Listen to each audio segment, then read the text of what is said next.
This episode is all about AI and soccer collectibles. Before we get started, if you want to go ahead and take a moment just to click that subscribe button, you'll get all the latest and greatest soccer collectible news. So this begs the question, how did we get here? Okay, well, let's go back in time a little bit. Okay. Before we had AI, there was a big change probably in the 1980s when computers first started coming out, there were companies that started to gather data, and you could subscribe to that data and get information. Prior to that time, as appraisers, we had to collect all the auction catalogs from every auction that occurred.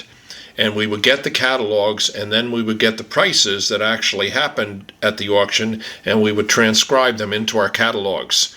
And so we had libraries full of all these catalogs, particularly on the area that you appraise. And so when you went to do an appraisal, you would go to the catalogs that you had and look up the dates of when those sales were, and you'd pull them down, and you'd have to go through catalogs and pick out this sale, that sale, the other sale. It took a long time. Computerization came out, and we had companies that gathered all of that data, all the sale results, and they were able to combine them. And then through a subscription service, we were able to then go into the subscription service, put down the item we were searching for, and it would go and get all of that sales data. We didn't have to have libraries anymore. We just had to have a computer. A lot of people didn't like that. A lot of appraisers just weren't used to that. They didn't want to get rid of all their catalogs. Well, we spent bundles of money buying catalogs. We didn't have to do that anymore. Instead, we spend it on subscription services on the datas. So when we look at something, we go into a database that's appropriate for the item we're looking at. And so we'll type in whatever the item is, and so for, let's say it's a divorce, and in your particular state, the divorce laws will state what type of value that is required. Most states require fair market value for a divorce appraisal. That generally means what would it go for in the marketplace at a good auction. So we're searching something, we go into the auction, we type in the name of the item, and then all the auction results for that particular item come up. Then we have to go through, as the appraisers, look at all the results, and we see which ones are appropriate for what we're doing. The data at that point wasn't good enough to separate the individualities. In other words, let's say you're doing a ball, and the ball might be from a specific team or a specific year, and perhaps the data collected wasn't done by year or by team. So you would have to do that as an appraiser individually. You'd go to those databases, bring all of that, and now you'd look through them one by one. It's still going to take a lot of time. Right.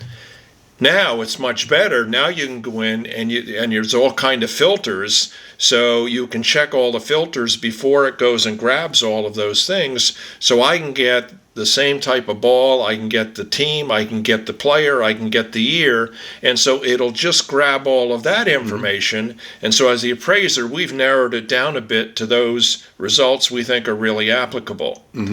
Now, we still, at this point, have to go in and then make individual subjective choices. Which one is closer to the ball I'm examining? Which one's in the same condition? Which one, there are variables. And so the appraiser has to still decide variables on the item and make the final call. AI is not quite there, it's close, but you still would have to, in order for AI to give you the correct information or accurate information, it's going to have to filter a lot of things out. So you're going to have to add that to your input. I want this type of thing, and you're going to have to explain a lot, and then the AI is going to have to go through that and then go through their spider web and then grab the only appropriate ones for what you have. Now, they'll be able to do that, but there still reaches a point where the human has to make a decision. Let me give you an example.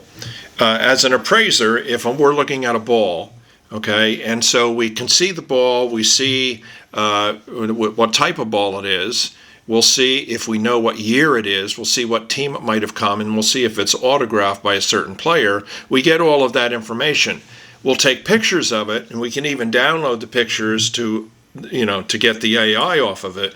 But the one thing we're not quite ready with, the AI isn't quite ready with, is the condition. In other words, it's a matter of feel.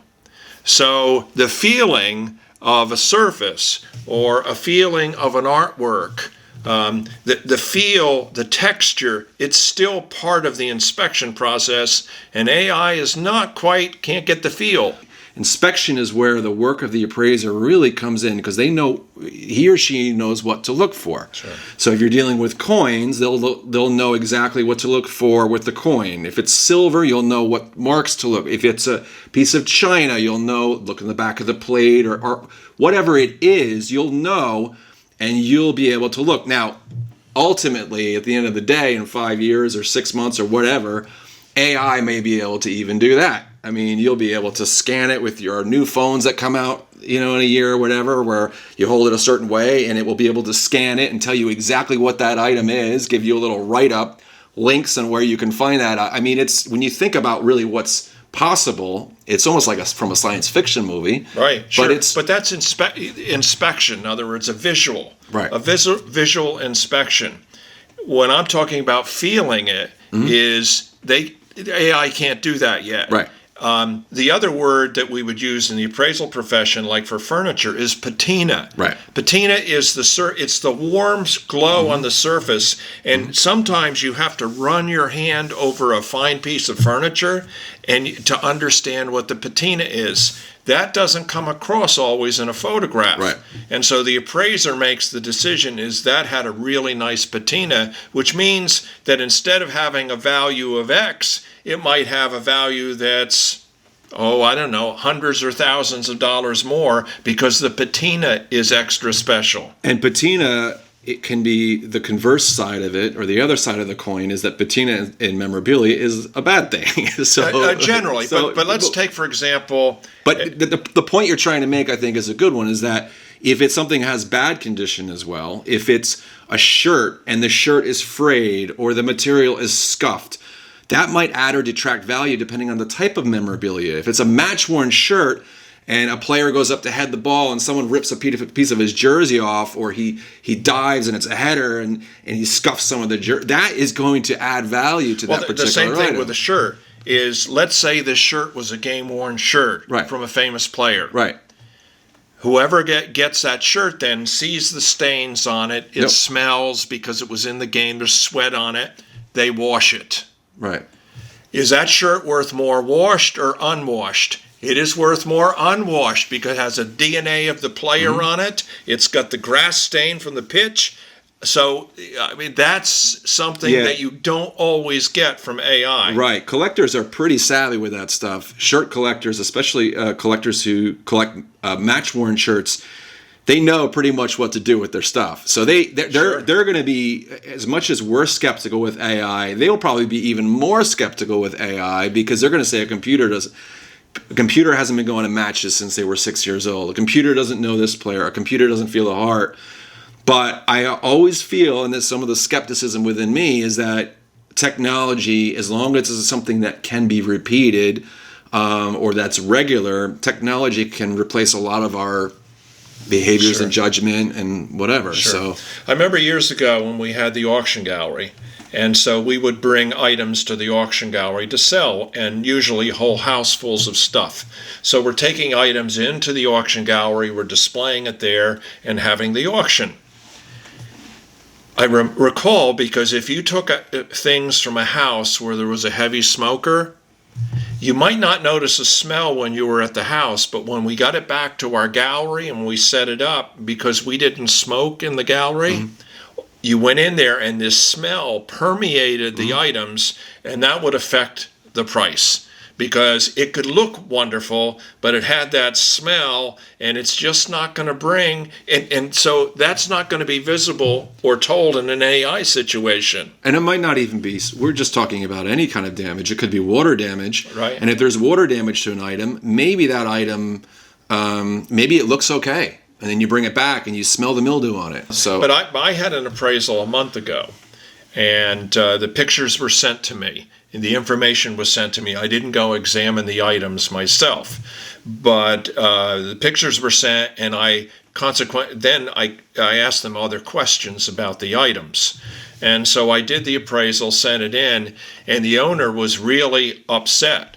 The owner was upset because I was coming up with numbers were different than what he thought the items were worth. Mm-hmm. And I was wondering, well, where did he get his information? He went to AI and he'd entered the information in, and the results that he was getting was different than the results I had. Mm-hmm. So I said, well, listen, let me share with you the results that I'm getting by my searches. And so I shared with him my results. He didn't have those results. AI didn't pick up those results. It's because he wasn't fine enough with what he had input, what he'd asked for. Mm-hmm. And so he just knew that he had a general name for a piece. So he'd say, I have a Tiffany lamp. And what's a Tiffany lamp worth? It's 24 inches tall. Well, you've got to add a lot more stuff than just what's a Tiffany lamp worth, because there's a lot of variables. The appraiser is the one that should know what the variables are for that particular item, and that's why the search then can be much more valuable. And that's why the appraiser really is the one to use AI. It's really a tool in our tool belt. It really is not meant for the collector or homeowner, although the collector's pretty good because as long as they understand this. I think the main takeaway from this episode is to realize that AI cannot complete a detailed inspection on your items. You're going to have to do that on your own. You can use AI as a tool, but AI is not going to be able to do it on its own. For now, the complete scope of work of an experienced appraiser cannot be replicated with AI, and that includes knowing what comparable data to use to determine the value rationale in the final appraisal report. Physical inspection is key. For tickets, these are authentic but not worth much. For autographs, this signature by Eze is a fake, but this signature by Peter Beardsley, it's real. AI can be useful for authenticating signatures. This patch shows us that this shirt is a replica shirt, and these boots, well, they were worn by a great player from northern New Jersey who never quite made it. Well, that just about does it for this episode. Thanks for coming along with me. If you have any questions or you'd like to be on the show, go ahead and email us at thesoccercollectibleshow, all one word, @gmail.com. Stay safe, everyone. Take care.